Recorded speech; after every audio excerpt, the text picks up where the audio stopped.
Halo, bagaimana kabar Anda hari ini? Senang sekali kita berjumpa lagi dalam Berita Makassar bersama saya, Rusdi Maulana. Kami akan menghadirkan sejumlah informasi menarik untuk Anda dan berikut informasi utamanya. Seorang polisi yang terlibat peredaran narkoba di Toraja Utara akhirnya ditangkap. Polisi temukan bukti komunikasi via ponsel antara pelaku dengan bandar narkoba.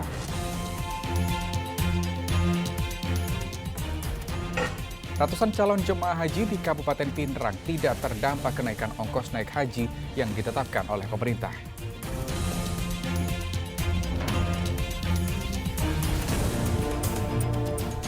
Kapal pesiar yang membawa ratusan turis asing bersandar di Pelabuhan Soekarno-Hatta, Makassar. Mereka berwisata di sejumlah wilayah di Sulawesi Selatan.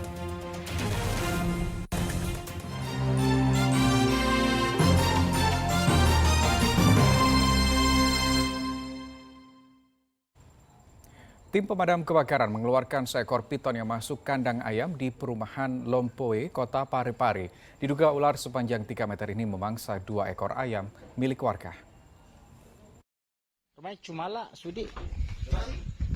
Tim pemadam kebakaran terpaksa merusak kandang ayam agar ular piton dapat dikeluarkan dari dalam kandang di perumahan Lompoe, Kota Parepare. Petugas setempat kewalahan mengevakuasi ular sepanjang 3 meter ini karena agresif serta lilitannya kuat dalam kandang. Diduga ular piton sudah memangsa 2 ayam warga sehingga dianggap meresahkan. Katanya ularnya sudah meresahkan warga di daerah situ, Pak. Karena sudah beberapa hewan ternak yang dimangsa. Jadi kebetulan teman periksa hewan ternaknya ada di kandang. Sempat dia pegang ekornya. Makanya dia meminta bantuan rekan-rekan damkar untuk membantu mengevakuasi ular tersebut. Pada saat dievakuasi itu Pak di dalam kandang ya? Iya. Sudah memangsa ini ayam ada atau sekitar 2 ekor. 2 ekor ayam iya, 2 ekor ayam yang dia mangsa. Ular piton diduga muncul dari semak-semak di sekitar perumahan. Ular ini akan diberikan kepada penggemar reptil agar tidak kembali berkeliaran di permukiman warga. Suwardi Gatang melaporkan dari Kota Parepare. Seorang polisi yang terlibat peredaran narkoba di Toraja Utara akhirnya dibekuk. Meski hasil tes urin negatif narkoba, penyidik menemukan pelanggaran kode etik.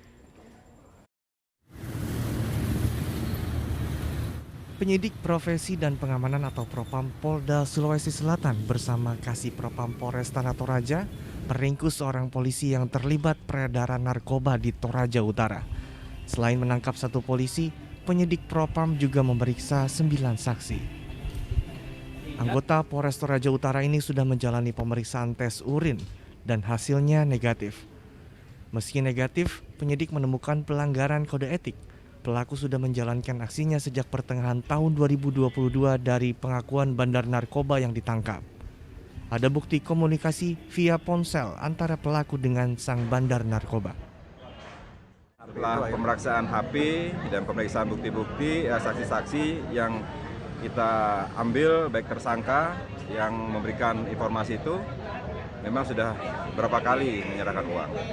Terkait dari hasil pemeriksaan Propam Polda bekerjasama dengan Kasih Propam Polres telah diamankan ya oleh rekan-rekan kita, saudara G yang terlibat di dalam membackingi peredaran narkoba di wilayah Toraja.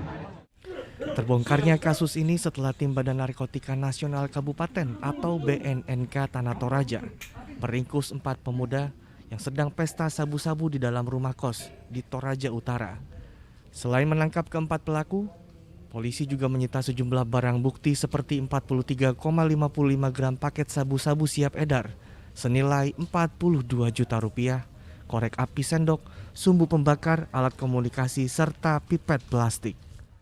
Pertama ada 1 tersangka dan ada barang bukti sabu seperti yang kita saksikan tadi. Terus juga terhadap LKN kedua ada 3 tersangka yang berhasil kita amankan masing-masing atas nama AG, LP dan SP.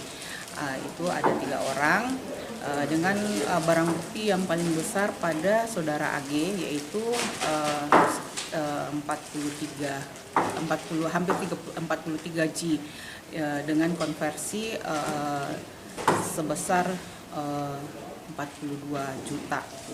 Ini sangat besar yang kami pernah ungkap di Tanah Toraja. Salah satu pelaku yang dibekuk merupakan bandar besar jaringan Kabupaten Sidrap dan Kabupaten Luwu. Penangkapan mereka merupakan pengembangan dari seorang kurir yang telah diringkus. Dalam mengedarkan sabu-sabu, sang bandar mengaku dibantu anggota Polres Toraja Utara. Kasus tersebut kini ditangani penyidik Propam Polda Sulawesi Selatan di Kota Makassar. Raisa Habu melaporkan dari Kota Makassar. Dua aparatur sipil negara dan seorang warga sipil di Kabupaten Luwu Utara ditangkap polisi saat akan pesta sabu-sabu. Rencananya ketiga tersangka akan mengonsumsi sabu-sabu di kantor perwakilan kecamatan. Dua ASN dan seorang warga sipil harus berurusan dengan tim narkoba Polres Luwu Utara karena mengonsumsi sabu-sabu. Penangkapan mereka berkat adanya laporan dari masyarakat. Dua orang tersangka yang merupakan ASN diketahui merupakan pegawai negeri aktif di lingkungan Pemda Kabupaten Luwu Utara. Penangkapan ketiga tersangka bermula saat R, salah satu ASN meminta kepada temannya yang merupakan seorang petani membeli sabu-sabu. Ironinya barang haram tersebut akan dikonsumsi di kantor kecamatan perwakilan Rampi di wilayah Masamba yang merupakan kantor salah satu tersangka. Tersangka yang pertama itu inisial R, dan kemudian dari hasil interogasi kita, R mengakui bahwasanya R mendapatkan barang tersebut dari tersangka yang kedua yaitu inisial RS. Ya. Dari hasil diamankan dan interogasi tersangka yang kedua inisial RS tadi, yang bersangkutan menyampaikan bahwasanya barang tersebut didapat dari inisial S, tersangka yang ketiga. Ya, jadi informasi yang kita kompulir semua hasil pemeriksaan memang yang bersangkutan tiga ini merencanakan akan menggunakan secara bersama-sama di kantor tersebut, ya, kantor camat perwakilan Rampi yang ada di Masamba. Selain menangkap tiga tersangka, polisi turut menyita barang bukti sabu-sabu seberat 0,6 gram. Saat ini polisi masih mengejar pemasok sabu-sabu. Atas perbuatannya para pelaku terancam 20 tahun penjara. Wahyudi Baso melaporkan dari Kabupaten Luwu Utara. Kita beralih ke informasi lain, penyidik Polres Goa masih memeriksa intensif satpam yang memaksa siswa SMA berhubungan badan sesama jenis. Pelaku menggunakan rekaman video sebagai senjata agar korban menuruti keinginan pelaku. Seorang pemuda yang memaksa hubungan sesama jenis terhadap siswa SMA di Goa masih diperiksa intensif oleh polisi. Pelaku ditangkap usai dilaporkan orang tua korban. Dari hasil pemeriksaan, pelaku mengancam korban jika menolak diajak berhubungan badan sesama jenis. Bahkan pelaku menggunakan rekaman video sebagai senjata agar korban menuruti keinginan pelaku. Rekaman berisi adegan hubungan sesama jenis saat pertama kali berhasil meraih korban pada awal Juni 2022. Aksi menyimpang pemuda yang bekerja sebagai satpam tersebut berlanjut hingga pertengahan Januari 2023. Penyimpangan seks yang dilakukan oleh tersangka berinisial H. Orang tua korban melaporkan kepada pihak kepolisian bahwa terjadi pelecehan seksual terhadap anaknya.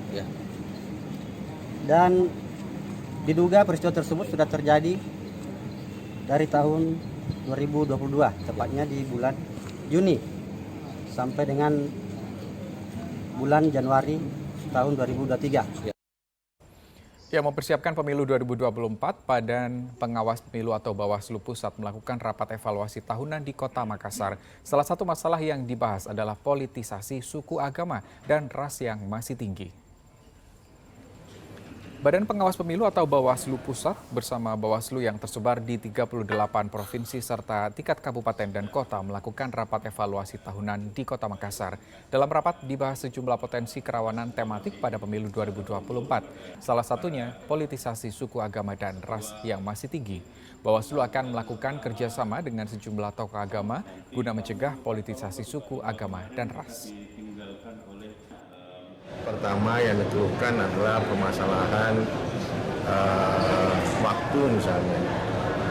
Kemudian ketika membludak itu jadi masalah, dan membludak maka waktu yang diperlukan akan lebih banyak lagi.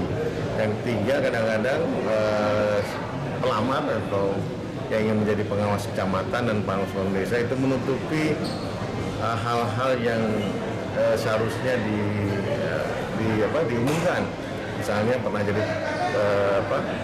tim sukses, pernah menjadi anggota parpol, nah itu ditemukan dari laporan masyarakat, atau pernah diberhentikan oleh DKPP, Dewan Kehormatan Penyelenggara Pemilu. Ini yang kita keluhkan karena data ini ditutup oleh teman-teman pelamar panas kecamatan dan pengawas kelurahan desa. أعوذ بالله من الشيطان الرجيم بسم الله الرحمن الرحيم. Inilah puncak dari semua tahapan kompetisi membaca Al-Quran. Babak grand final Qorik Cilik Indonesia. Assalamualaikum warahmatullahi wabarakatuh. Qorik Cilik Indonesia hadir lagi nih di Ajwa TV. Ya betul. Yuk teman-teman yang usianya 14 tahun ikut lomba membaca Al-Quran Qorik Cilik Indonesia. Kirimkan video mengaji teman-teman ya ke email qorikcilik2023@gmail.com. Kita tunggu video mengaji teman-teman sampai tanggal 28 Februari 2023 ya. Wassalamualaikum warahmatullahi wabarakatuh.